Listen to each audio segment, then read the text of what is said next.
A estratégia de planejamento regional implementada pelo governo na segunda metade do século XX levou à criação das Superintendências de Desenvolvimento.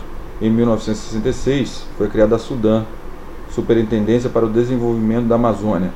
Com a criação da SUDAM, definiu-se uma nova estratégia para o território amazônico no cenário brasileiro.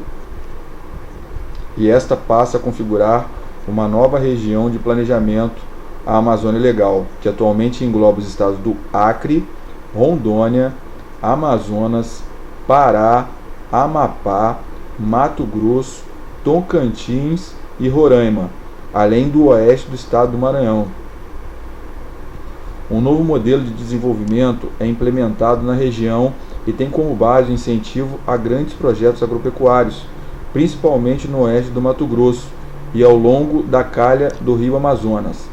Essa mesma política vai se repetir nas demais regiões do país, e no ano seguinte, a criação da SUDAM.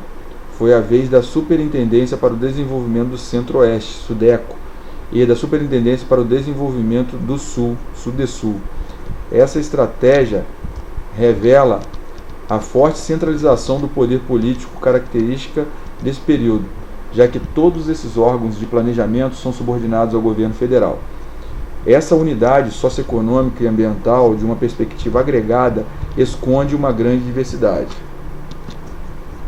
interna, formada por vários ecossistemas naturais, com características distintas e condições específicas para a presença humana e a atividade econômica. Na realidade, ao contrário dos estereótipos difundidos sobre a região, a diversidade ambiental, socioeconômica, tecnológica e cultural é a principal característica desse amplo espaço regional brasileiro.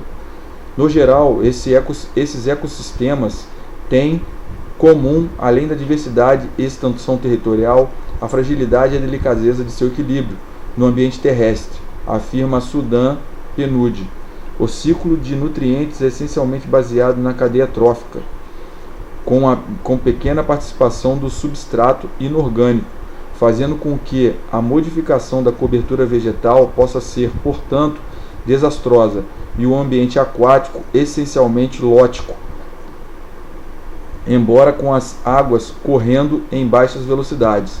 Ser modificado pela implantação de barramentos artificiais, pode também sofrer irremediáveis degradações. A região norte concentra uma das maiores reservas de recursos naturais do planeta, representada especialmente pela grande riqueza florestal, pela massa de ecossistemas aquáticos e pela biodiversidade. Concentra cerca de 1/3 das florestas tropicais úmidas da Terra, calculado em mais de 300 milhões de hectares de floresta densa e mais de 100 milhões de hectares de floresta aberta, o que abriga um total de madeiras comercializáveis da ordem de 45 bilhões de metros cúbicos de madeiras em pé.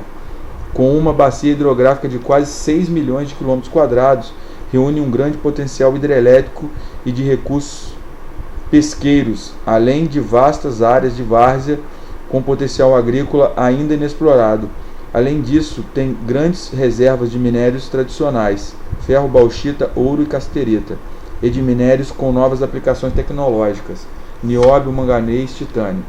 Entretanto, a mais importante riqueza da região norte, nesse final de século, dominado pela revolução científica e tecnológica, reside na diversidade dos seus ecossistemas, representada pelo material biológico de espécies vegetais, animais e micro-organismos, plantas medicinais, aromáticas, alimentícias, toxinas, tanantes, oleaginosas, fibrosas, fungos, bactérias, etc.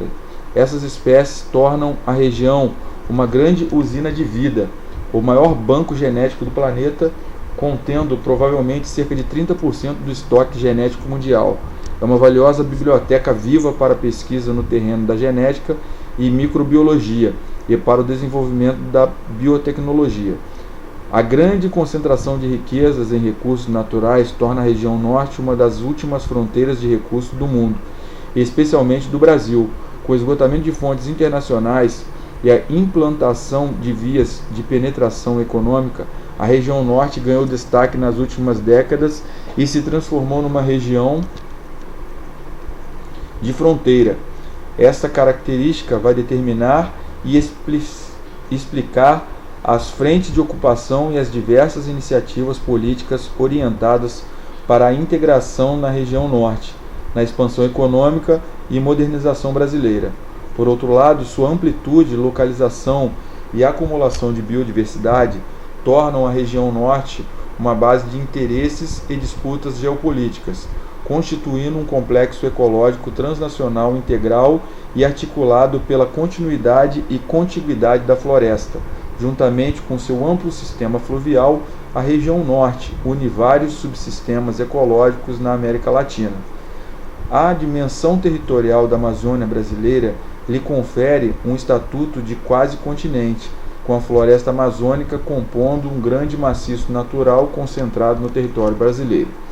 A ampliação recente da consciência internacional dos problemas globais de conservação ambiental realimenta o debate e os interesses sobre as florestas tropicais úmidas, de modo que a região norte, a Amazônia,